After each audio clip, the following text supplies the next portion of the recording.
Perfect. We will call to order the July 26th meeting of the Oconee County Public Library Board of Trustees. Our first action is the approval of the minutes from our May meeting, which Blair sent out via email. Do we have any edits or a motion to accept the minutes as they were presented? So moved. Do we have a second? Perfect. All in favor? Aye. Aye. Perfect. The minutes are approved, Blair. We have an opportunity for public comment. Has anyone submitted? No one submitted Okay. anything to me. Perfect. Then we are up to our Friends report. All right, very briefly, for the May book sales, their total was $2,692.17. That includes nearly $700 at Books on the Alley, the M. Tannery and Sons location that they have, or the booth that they have at M. Tannery and Sons. And in June, they had a Saturday sale and they also had 5 Thursdays. So June, $3,913.14. That included the basement sales along with the Saturday sale of nearly $2,200. The Books on the Alley made them $875. And then their online sales, they're kind of hitting a sweet spot at online, about $200 or $300 each month in online. So all told, that was $6,605.31. The library automatically gets half of that, so that in 2 months, the library got an additional $3,302.66 in That's donation impressive. money. Yeah, it's That's That's really what impressive. we used to get in 6 months. Yeah, And we this got it is in 2 months. wonderful. Now, I know them moving to a weekly sale rather than like once a month sale was a big deal, but they are just killing it. They really are. That's nice. They are looking for new volunteers. They are going to be, I'll mention a little bit more about it, of course, in my comments. But the bash, the end of summer reading bash is tomorrow at South Coke County Park, 11 to 1. And they actually, the Friends are gonna have a booth set up to do a sale if anybody is interested, and they're also gonna be talking to a lot of people about volunteering as well, because they are looking for some new volunteers. And that's all I have from the Friends. perfect. Thank you. We are up to committee reports. First, we have finance. And there's nothing specific on the finance report, and I know we're going to talk about some financial items under new business Blair's going to present, so we'll wait till that. Perfect. Policy and personnel. Yes, I think we're on the agenda. Yep. Below too, so. That's perfect. I'm gonna defer and wait, so we're not doing the same thing twice, if that's okay. Absolutely. Building and grounds. If we have any updates. Nothing new that I'm aware of. Perfect. And community relations. We have, two things we have coming up. A part of the Chamber Connection. August 17th, we are hosting at the Walhalla Library the Nonprofit Vitality Committee meeting. And that Blair will do a presentation, what the library is, what's going on, and talk about all the wonderful things we're doing. And we'll provide some little something. I don't know yet, we need to figure that out. But that's August 17th, and then November 17th is after hours with the Chamber, and the library is hosting that in Seneca, at the Seneca Library. So those are 2 community outreach things that we have going on. Awesome. 2 things, the times, and then should as board we be there? August 17th is the Nonprofit Vitality meeting, always starts at 10. And if you would like to be there, that'd be awesome, Okay. of course. And the after hours always starts at 5:30. And the after hours is not a presentation, we're just hosting, it's a meet and greet, but it'll be in our space. Yeah. Perfect. What was the date on that? November 17th, the after hours, yes. Awesome. Thank you. For the chairman's report, I have very little today. I did want to mention that the fall in-service date will be October 10th for the library staff. And we are hoping to have a board component to the in-service this year. We're thinking maybe at the start, at kind of breakfast time, an opportunity that we could be there. That is the opportunity that Blair has with all of the staff from all of the branches in the same place at Walhalla at the same time. So it's an opportunity we could see everyone, meet, show our appreciation, kind of say hello. So we'll get some more information together about it. But just wanted to kind of put that on y'all's radar, probably from like 8 to 9. Nothing formal, just if you are available and can stop in and show our appreciation to the staff and the opportunity to speak to everyone at You one said time. October 10th? October 10th, yes, ma'am. Monday. And that is my only update right now. So we are on to the director's report. Okay, and I will also keep it brief. I, again, do want to mention, the end of summer reading bash is tomorrow. They pretty much turned the park over to us, so admission is free during that time, for folks. That's 11 to 1 tomorrow, Wednesday, the 27th, at South Cove Park. And they'll have some refreshments, they'll have the awarding of all the grand prizes, the stuff that was drawn for, and a lot of games, activities, that kind of stuff going on as well. There'll be some other community folks there, like I said, the Friends will be there with a booth, they wanted to have a table to do sale, we were like, yeah, come on. So that is tomorrow. I mentioned in the director's report about our sad little Dodge van has died on us. So we currently are in the county's queue, if you will, for capital vehicle replacement. That gets approved hopefully sometime next month. And then the hope is that they'll be able to order something maybe in the fall. And, you know, as long as it's taking to get vehicles right now, that sort of thing, hopefully we will get it. If they can let us order a little earlier, usually they wait until they know they've got some money in the coffers coming in from taxes and stuff, but since it's taking longer to get vehicles, the hope of vehicle maintenance, Dwayne P., the director down there, is that they will let them go ahead and order fairly early, and then we take delivery maybe as early as January, February of this coming year, rather than waiting probably until the next model year. If it doesn't work out that way, that's probably what we'll be stuck doing, but we will be getting a new Ford Transit, but instead of the one that we have now, which is currently configured for passengers, there'll be no seats, no nothing, whatever, it'll be just a flat floor configured for a work truck or a work van, and that's what we need for Courier, so that's what we'll be getting. And then, right now, currently, for a third vehicle, because it's nice to have the Courier van, of course, we have the bookmobile, and then we have, right now, we're driving an old Crown Vic. So, that's what our youth services staff, that's what Darcy and DJ have had to be running around in for the latter part of the summer here. It'll be out at the bash tomorrow, it's, I think, full of refreshments and prizes and all kinds of stuff right now, whatever we couldn't get crammed on the bookmobile. And then, they'll have to load it up real well, because the bookmobile actually hasn't stopped tomorrow, so she'll leave South Cove and go directly to her stop, on the regular route, so we'll be busy tomorrow, with the bash, but then that kind of wraps things up. But she has done the drawings, so folks have been notified, hopefully a bunch of them will be there tomorrow to pick up their prizes and things. People can still turn in logs if they want to, though, like the kids can still turn in logs, we get to at least count it towards the total, and they still get a certificate in metal, so they can still turn that in, like, I know a couple of people said to Darcy, oh, we'll be on vacation, but they can still take care of it, but if you wanted to be in the drawing, that had to be in by Saturday, so that has been taken care of, and she is, so that'll wrap things up pretty much for us, but other than a short time in August for them to kind of regroup and get everything put away and whatever, we don't really stop. They'll resume story time. They're gonna take about a 3-week break. They'll resume story time the week that school starts, and then the, full slate of fall activities, as well. And then, just I'll mention it later when we get to talking about the financial picture under new business, but I just did wanna mention to you, we just did hear today that for state aid for this fiscal year was approved at $2.25 per capita. They accepted the 2020 census numbers, so we, at the census for 2020 lists Oconee at 78,607.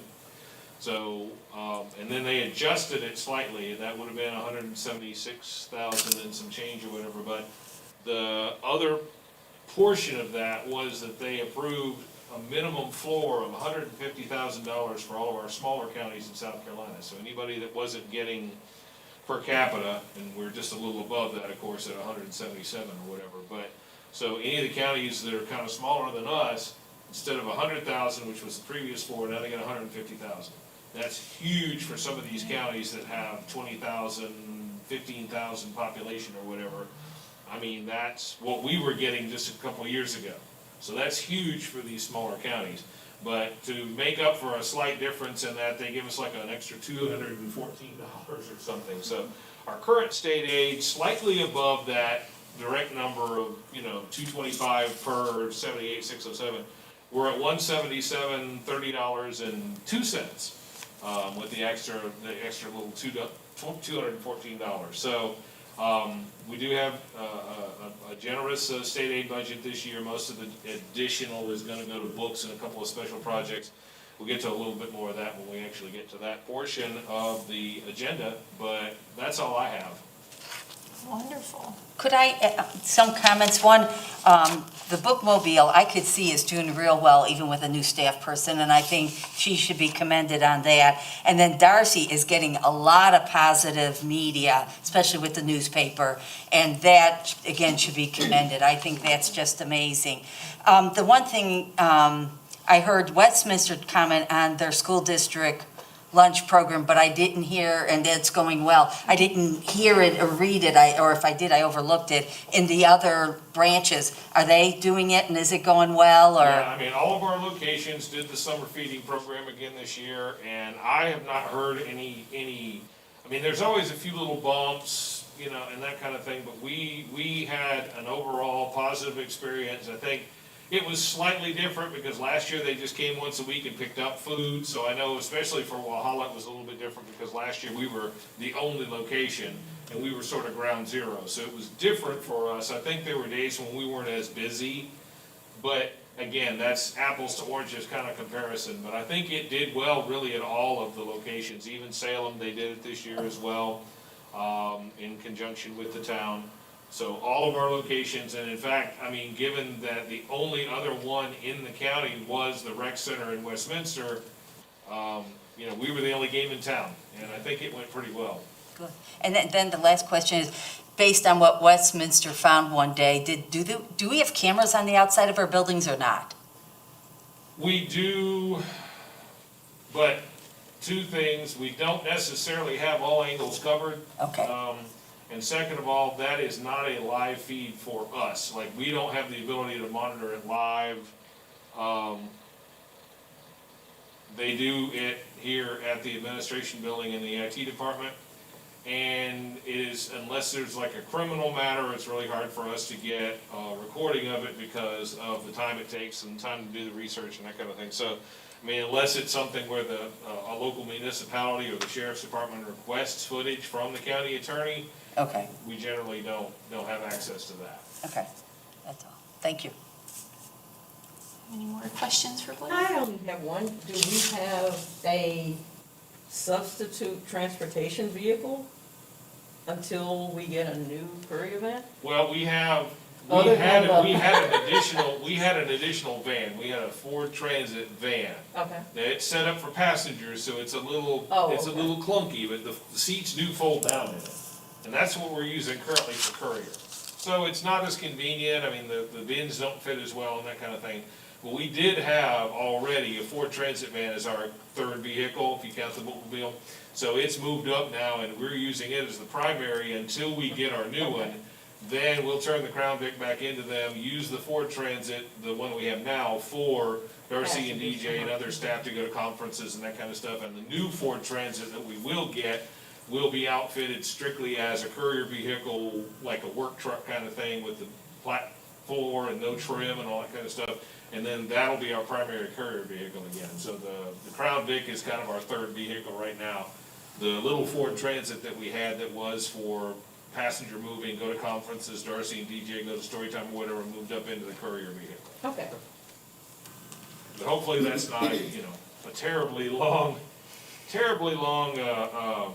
time for that before we get our new vehicle. Okay. Perfect. On to old business, an update on the grants. I don't know how you Okay. combine that or. Update on the grant, and there will be another portion of that, obviously, under new business. But we are into about, I don't know, what is this, third month, third month of the grant.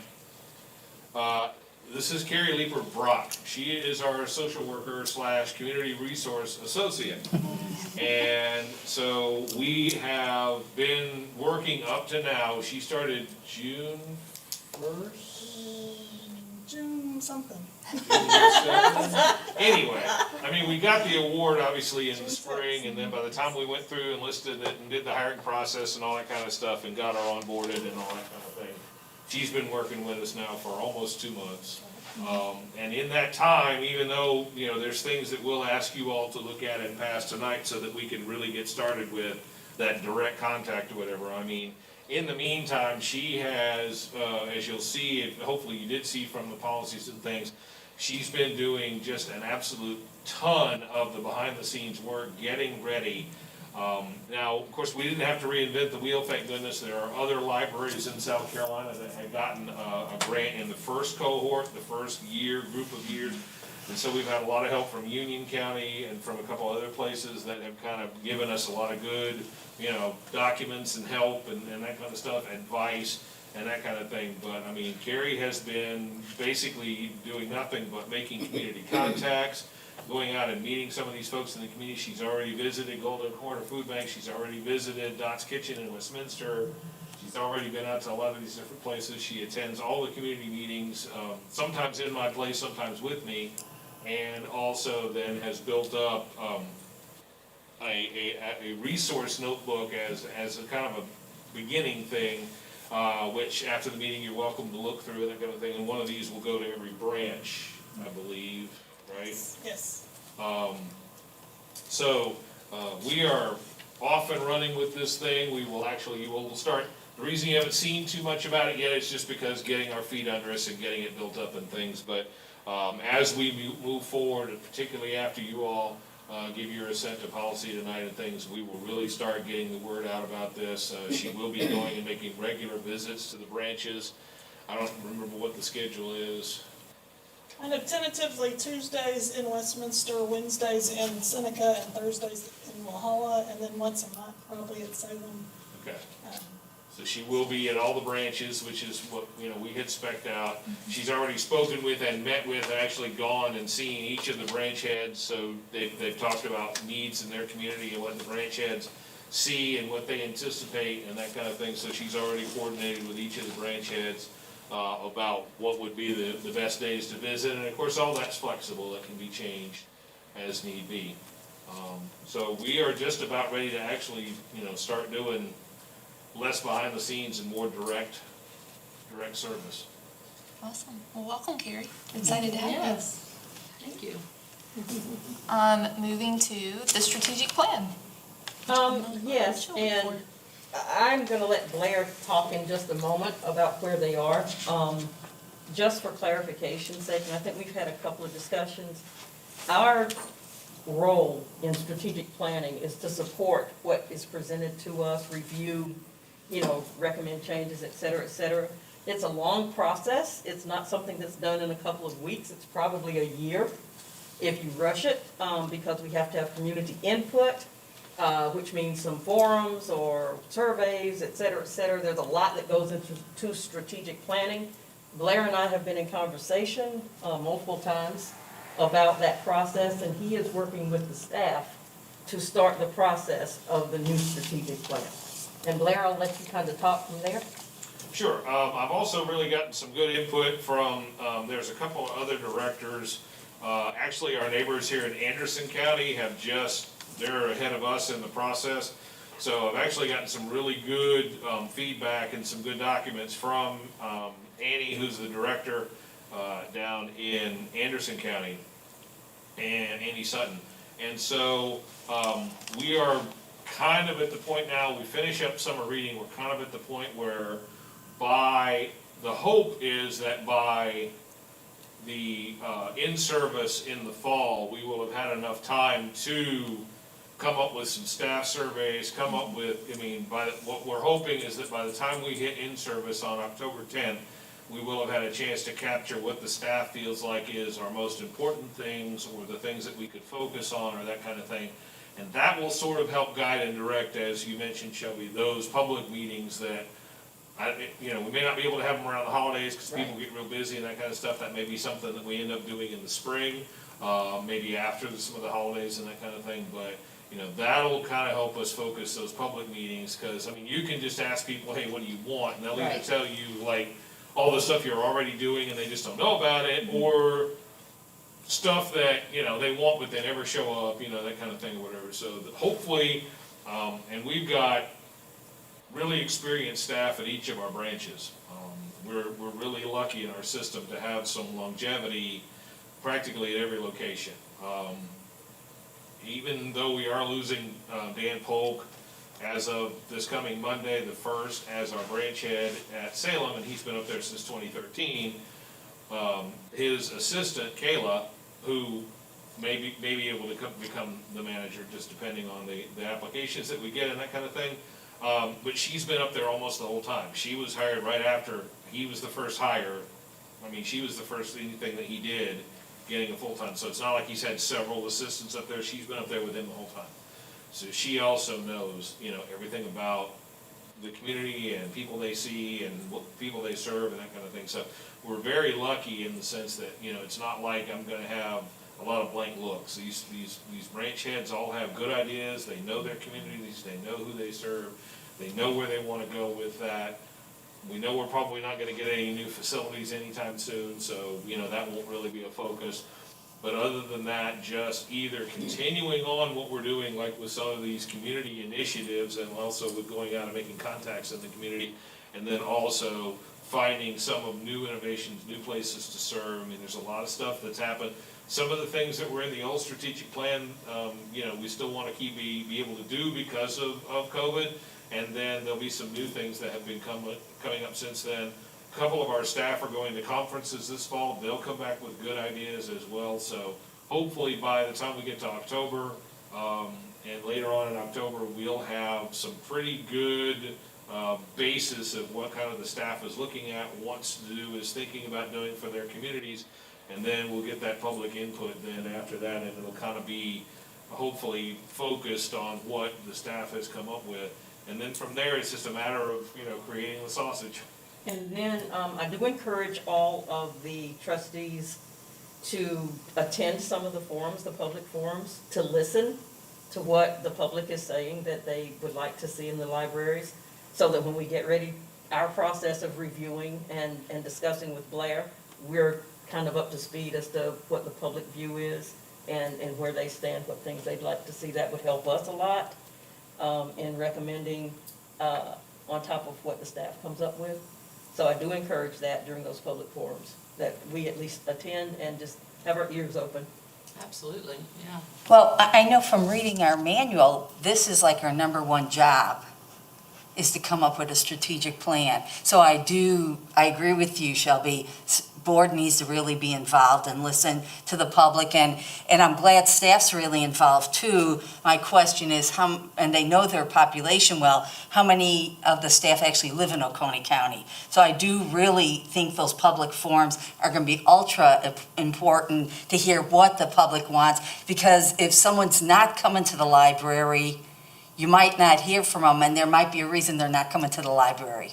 Well, actually, we will, one of the things, and one of the things I got from Annie and Anderson is, in addition to public forums, they also did some surveys. Great. They did some surveys that, so, they'll get some knowledge of okay, if you don't come to the library, why don't you come to the library, that kind of thing. They have 2 or 3 different ways that they Right. collected information, and we'll be doing a lot of that same thing. So hopefully we can also capture, it won't just be just the people that already like us. Right, our friends, yeah. Information too about, hey, if you don't come anymore, why not? Is it because our technology's not up to date? Is it because there's another issue?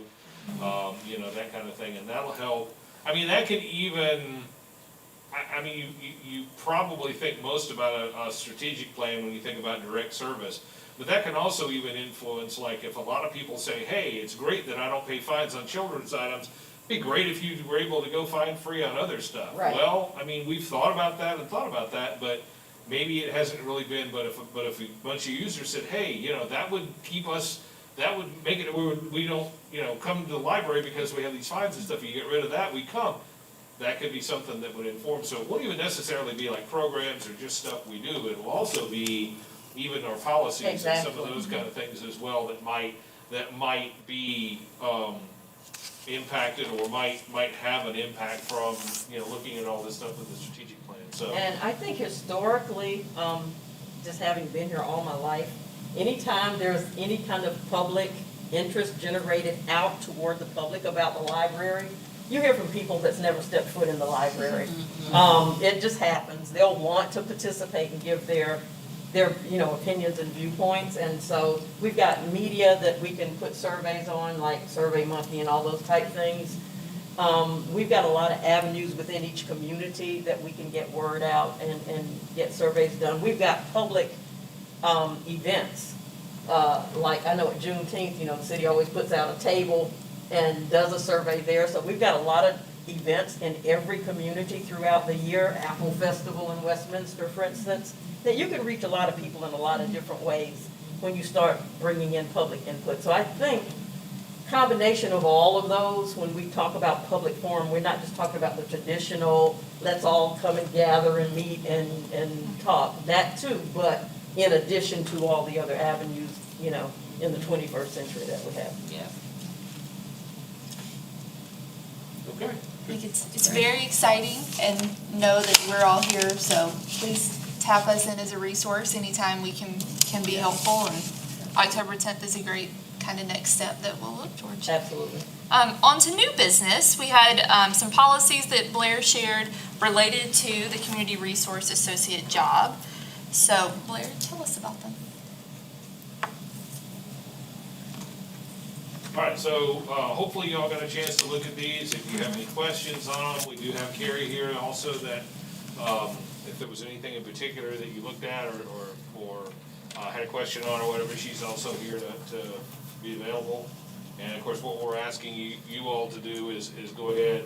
This is a new program for us and a new outreach for us, so we're simply asking you to go ahead and pass this. It becomes part of library policy so that, you know, that is where we start and what we're guided by as we provide these new services. I do have one question.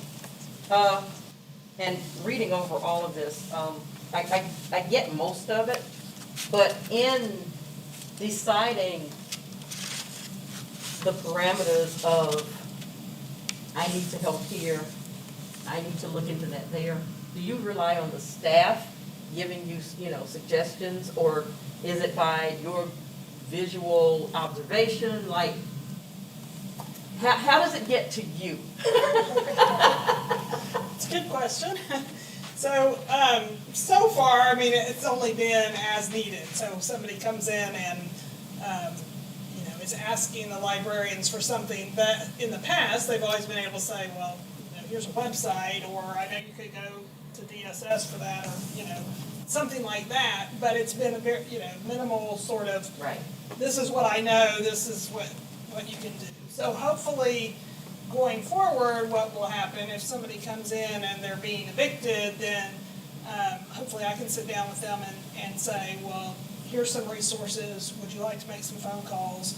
Can we go talk to SC Legal Services? Do we need to file something, you know, to get this stopped? You know, sit down and kind of figure out a plan, what we're gonna do. And, you know, so that would be more of a case management piece where I'm trying to meet with them initially, find out what their needs are, and then follow up with some things that probably can't be done that day, but then can be done down the line. Things that both the person can do, the patron can do, and things that I can help them do, or I can do for them. So, I mean, it will be people coming to the librarians, and hopefully the librarians saying to me, if I'm not there that particular day, you know, let me give you this form and I'll get it to our community resource associate, and then she'll get back with you to make an appointment. if I am there, to go ahead and sit down with them and try to at least start that process. You know, typically, I'm not gonna know just sitting around the library whether somebody needs some assistance or not. And I'm, you know, a little bit hesitant about just approaching people too. So it would be more, I mean, if we wanna have it in the paper that this is the time she's in Seneca every week, this is the time she's in the hall every week. If you have needs, you know, please stop by, during those hours, or fill out a request form and she can, you know, call you or meet with you. So do you At also another help time. with, like, if someone comes to you and it's something out of your purview, like scope of services, what you don't do, that type thing, you kind of refer them to this number or this Exactly. location? So if they need, you know, I'm depressed, I need to speak to somebody about it. I mean, I can, you know, do a little crisis management right there, but I'm gonna say, well, let's call somebody and make you an appointment so that you can get some help with, ongoing help with your depression or whatever. Yeah, so anything that would be beyond, you know, what I'm gonna do on a regular basis, number one, we don't really have the privacy Right, to do something like that. But also just don't have the, probably have the time to do ongoing sorts of things like that, would be referred out. Well, I know I'm glad you're here, Thank you. and I think it'll be a big asset to Oconee County to have you here and in the library system. Well, I hope so. I'm very excited about it, and pretty excited actually about the resources that are in Oconee County already. I've worked in Oconee County for 14 years, but I've been very narrowly focused, and so now I'm finding out there's a lot more out there than I was aware of, which is a good thing. Good. Well, and these policies also, I mean, we had the input, not only of some of the other ones, Annie Jones is the social worker in Union County, and Union kind of is the one that got this ball rolling. And they were one of the first ones to apply for this. They were the first ones in South Carolina to have, I mean, of the rural libraries, I mean, your Richland counties, your Charleston counties, they can have a full-time social worker, a full-time nurse. I mean, this is not a new thing. I think actually the ones in, I want to say San Francisco were like the very first ones to hire a full-time social worker. But, you know, as this has gone across the nation, but we got input from some of the other social workers, libraries that are already doing this. We also got input from Clemson Rural Health, which is one of our partners. So their social worker, Eunice Laymacher, read over these, looked over them, gave us suggestions, whatever. So we already have a lot of input about like best practices, scope, things that you should do, things that maybe you shouldn't do or get involved in. And it was also suggested to Carrie about, okay, make sure you're very clear about the things that you are willing to do, not willing to do, even down to will you drive somebody somewhere or not, use your personal vehicle, use a library vehicle. I mean, so we had, you know, really a lot of different things to think about in terms of making sure that, you know, she's protected, the library's protected, and people are getting what they need. And a lot of the impetus of this, the focus of this also for the center is that whole notion of making those referrals, particularly to primary health care, because that's what the grant is about. But in our case, spreading that out to other agencies in the community as well. This is, I love the policies that have been written up. They were very thorough. When I went through them, I thought, okay. And so now that you're saying you like had a lot of discussion, I can see it. It's here. So thank you, all of you, for working on that. I did, of course, you know, I have comments and questions. I wouldn't be me without that. So under the procedural referral, it says sometimes you're going to have a written referral, and then sometimes they're just going to be like verbal. And my only thought is, being in community service for a million years, maybe you're going to do this already, Carrie, but you're probably going to record something on everyone just so you can count that touch that you made. So I just wanted to make sure that, yeah, we're sort of on the same page so we don't lose anybody in that. But then at one point when they talk about initial attempts, it was going to be 2 times and then you could close it. But then later on, it talks about a closure of a case is 3 attempts. So just for consistency, I like the 3 attempts because everyone's used to 3 strikes, you're out with baseball, you know what I mean? But that's just my personal opinion. And then the other one that made me question was keeping the documentation a year after the case has been inactive. And I just didn't know, with your experience with like more medical fields, is a year sufficient? Or do we need to keep it longer, or? Annie was the one that said, she said she's keeping things at least a year. In the medical profession or in social work, in the past, I've always kept it, things have been kept 7 years. Yeah. I can't see keeping this stuff that long, but Right. maybe a year's not long enough, just because my question to Annie, when she said that, I said, well, don't you have people come back? And she said, well, I'm about, a little over a year in, and yes, I probably will see people coming back.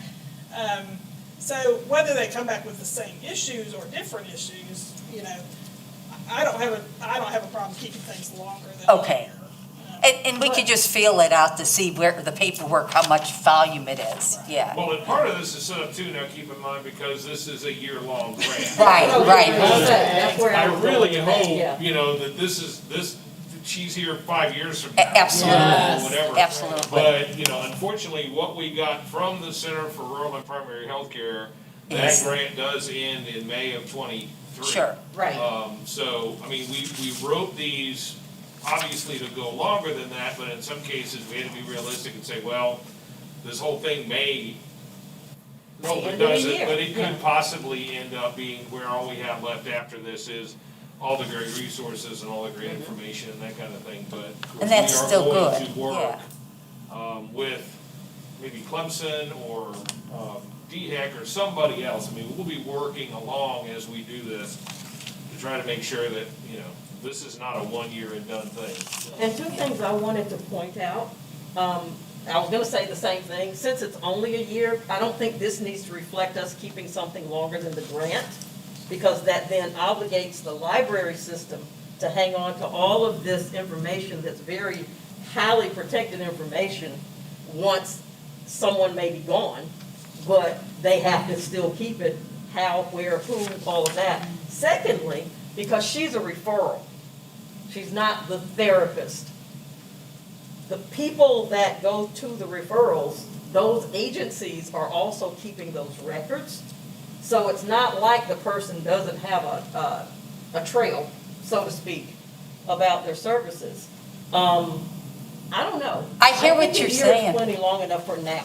Yeah, I And hear then what we you're can go saying, back and if you revisit that. want, then let's put a star by that place, and in a year, when we know where the funding's going, let's relook at it. Because I don't want us to lose them in a year, and if Carrie's seeing Mrs. Jones every 18 months, she should be able to, oh, I remember working with her, here's what I wrote down about her, here's what I helped her with, and blah, blah, blah. You know what I'm saying? Will we be reviewing this at the end of the year, though?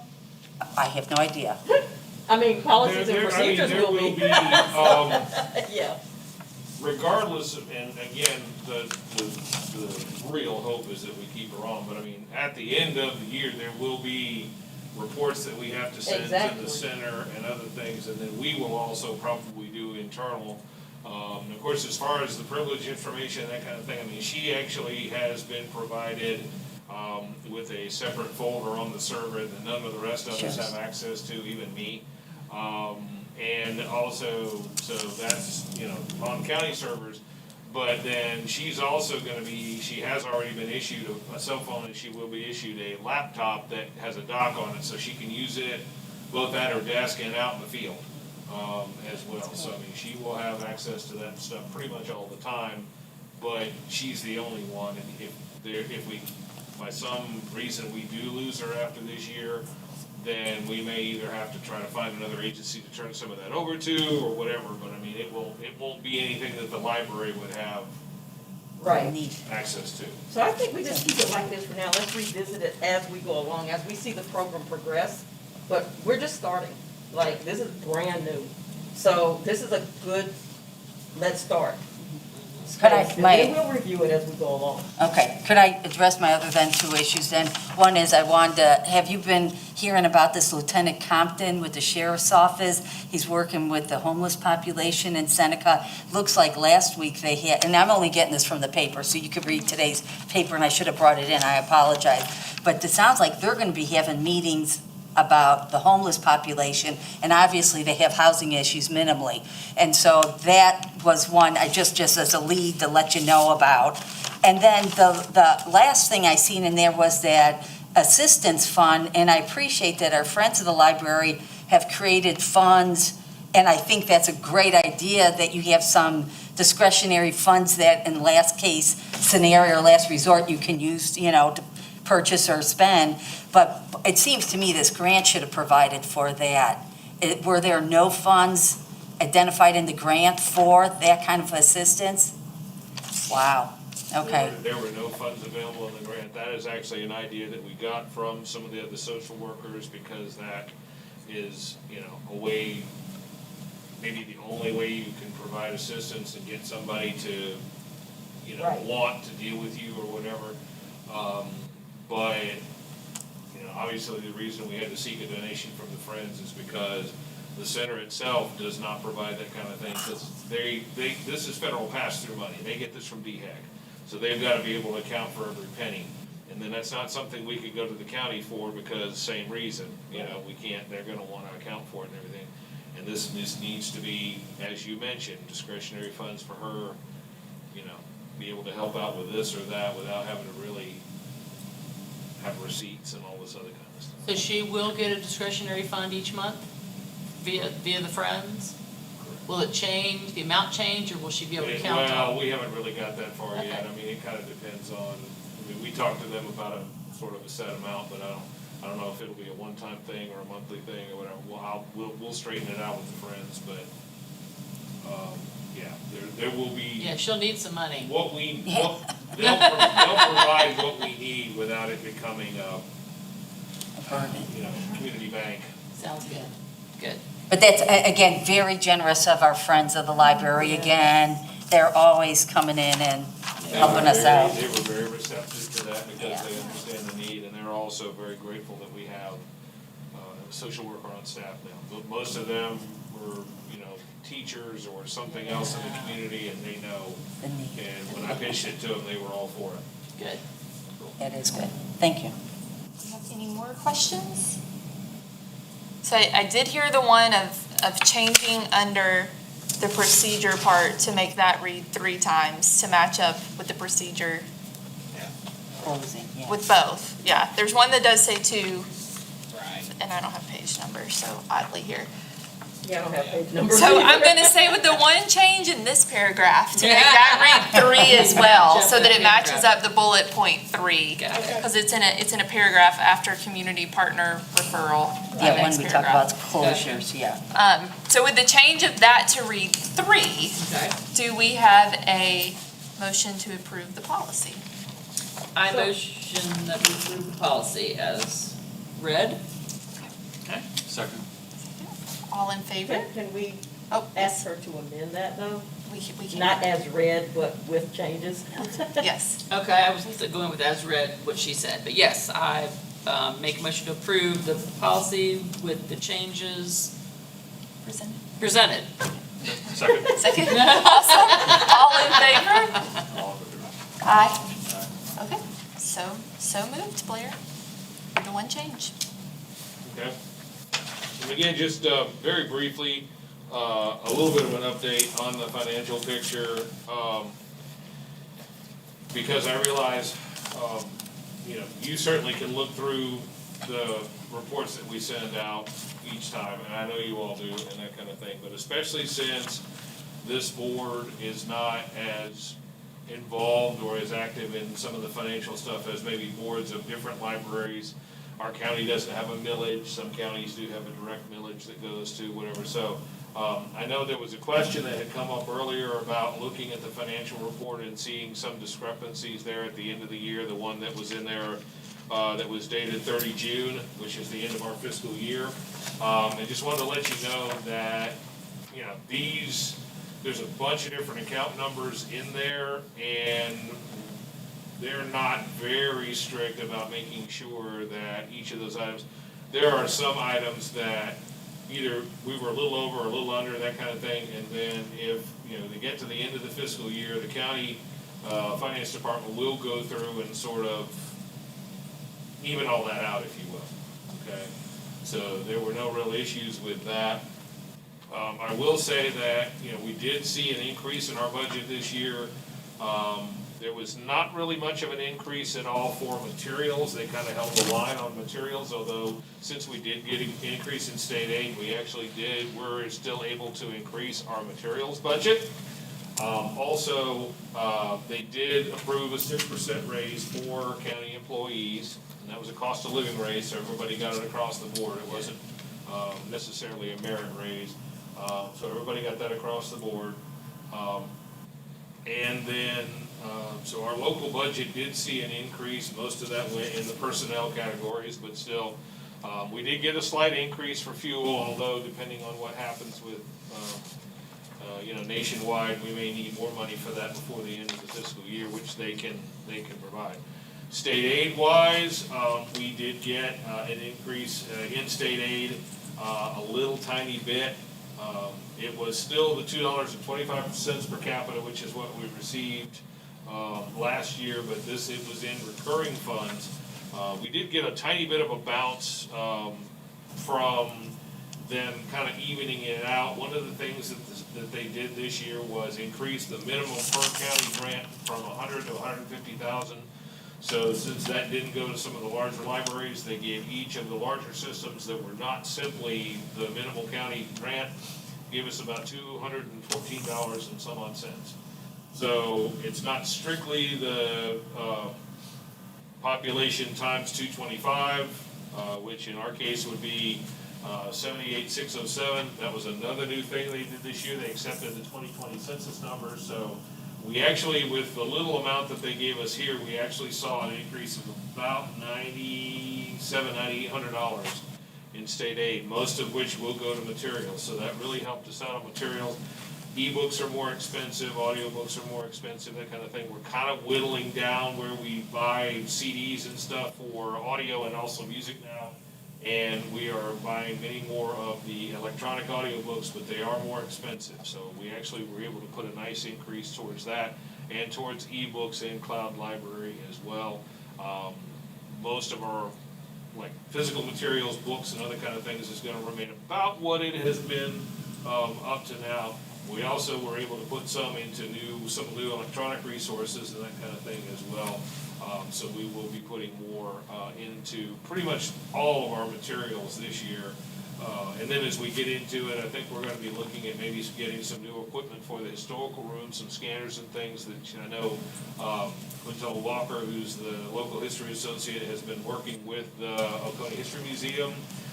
They've been talking about some scanners, some other things to try to capture some of the physical documents and things that we have now.